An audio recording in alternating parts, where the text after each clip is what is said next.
there, it's Lizod from Isurus here. Today it's going to be a video about a sort of Stratocaster Partscaster build that I've been working on for a little while.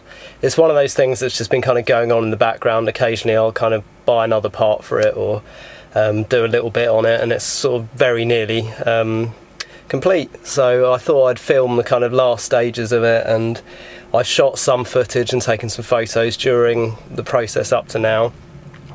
But yeah, I just thought I'd share it with you all because I think it's quite cool. It's quite a different looking instrument.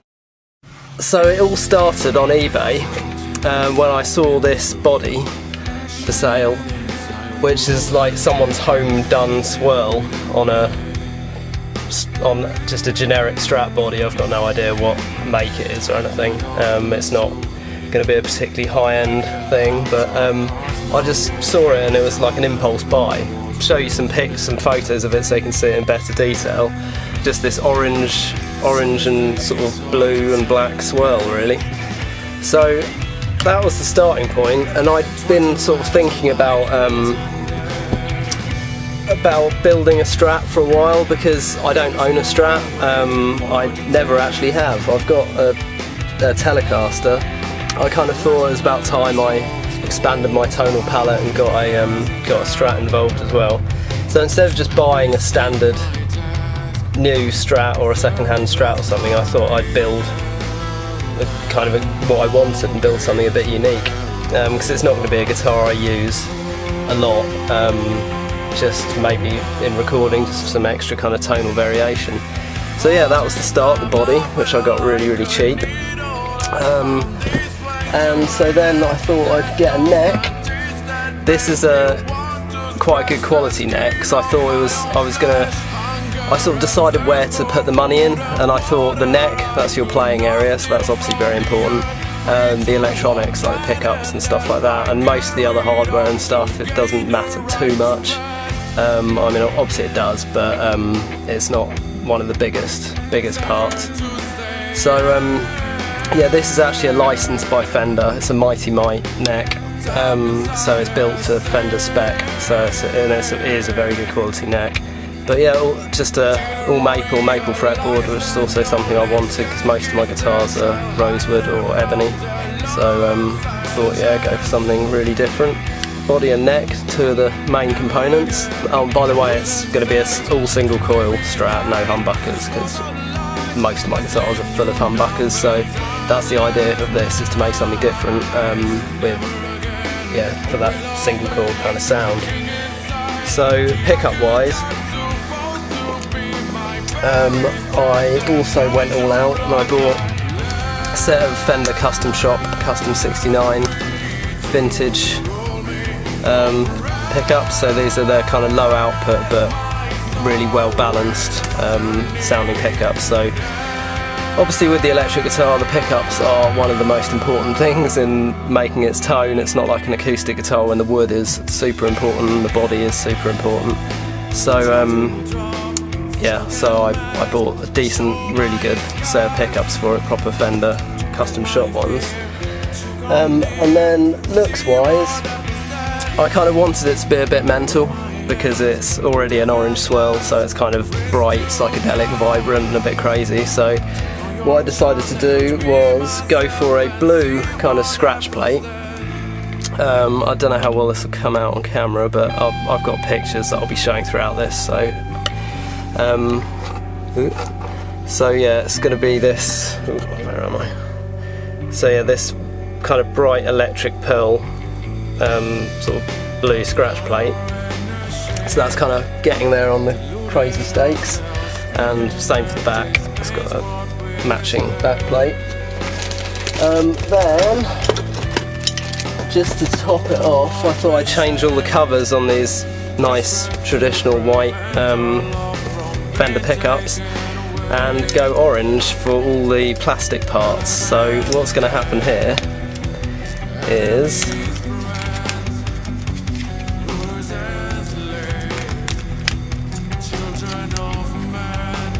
we're going to get some bright orange pickups in there. That looks awesome if you ask me. Matching the body, looks really cool, really quite unique.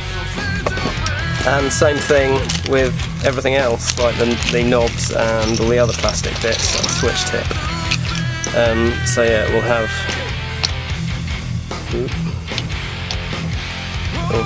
these orange knobs. So that's kind of mock-up of sort of how it will look.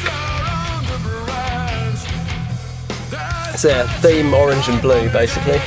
So that's the kind of aesthetics of it anyway. The neck came totally undrilled apart from the machine head holes. So I had to drill the screw holes for that. I've got some roller string trees and had to screw the holes for the body, which was good because this body is messed up and they're not in the right place at all on the neck, as you can see, but it fits the body just fine. And the other thing was putting on a fender decal just so it looks legit even though it's fake. But yeah, so it's got the 70s era logo because this is the big 70s era headstock, which I prefer to the more modern style with the smaller head. All the hardware is going to be silver. I've got like the trem and everything else, so that's all silver, and the machine heads. The body initially came with a loaded scratch plate with some shit in it, like just shitty pickups and just bad wire and cheap pots and everything. So once I'd got the neck and everything sorted, I put the guitar together and set it up just to test that everything was mechanically good, that I could get a good action on it, that the bridge was okay and didn't need upgrading. Bring you some pictures of the guitar, sort of halfway assembled with this old scratch plate and old pickups. And there'll be some video of me playing it.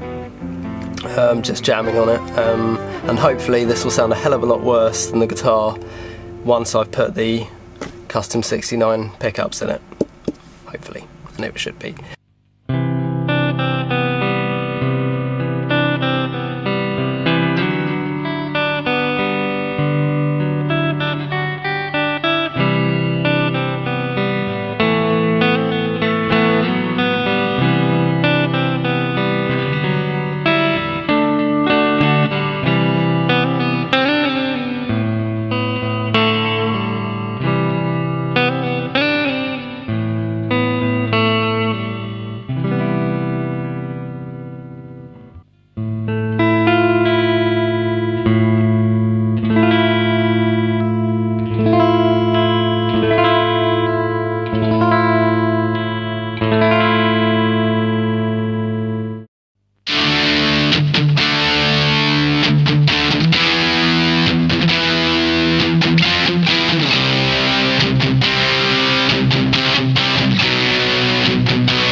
So after testing the guitar and everything working fine, actually got really good action on it. It feels really nice to play, the neck's lovely, and once it's got good electronics in it, it's going to sound really cool, I hope. So the next stage was to dismantle it, so it's in the kind of state I've shown you now, and that scratch plate's just gone to die somewhere. The body was obviously a home done job. Looks cool, but it's not exactly brilliantly smooth or anything, so I gave it several coats of polyurethane lacquer, so more to protect it really than give it a really good high gloss finish, but it definitely is a lot shinier than it was initially. But this should protect the paint. I don't even know what kind of paint the guy who did this used, so but I assume it's probably acrylic based, so I thought a poly would work well with it. And yeah, that's more of a protective thing than anything, and also for the head to lacquer over the decal, just so it's protected and that's not going to get too damaged over time or anything. What you can see here, the black inside, is where I've put in conductive shielding. So this is one of the issues with guitars with single coils, is you can get a lot of hum, because that's the point about humbucker. That's what it's called, a humbucker. They're hum cancelling the pickups of the other reverse polarity from each other, and they drop any kind of electrical noise to ground. But with single coils you don't get that, and you can experience quite a lot of hum with them. So I decided to completely shield the cavity and pick guard. So I'll be showing you some time-lapse footage of painting the conductive shield paint, which is just a paint that has lots of metal powder or flakes in it really. So the whole thing is conductive, and then with some copper tape that's also painted over to make it part of the circuit, that then transfers it to the scratch plate, which will have copper on the back as well, which I've done another time lapse of that as well. So once the scratch plate goes down, it connects to these bits of copper and creates in effect a Faraday cage, and all that's connected to ground, so it should cut down on any radio or other electrical interference, and hopefully keep the single coils as hum free as possible. But as I was at this stage with a completely bare body, new scratch plate, I thought it was worth spending the time to do that and get the best result possible, hopefully, once it's all complete. So yeah, the paint's pretty easy to apply. Just paint it on. Have to do a couple of coats and leave about 24 hours between each coat for it to cure. Just make sure you've got enough copper around to make contacts with the jack input and the back of the scratch plate, and yeah, should shield it quite nicely from all that nasty unwanted hum.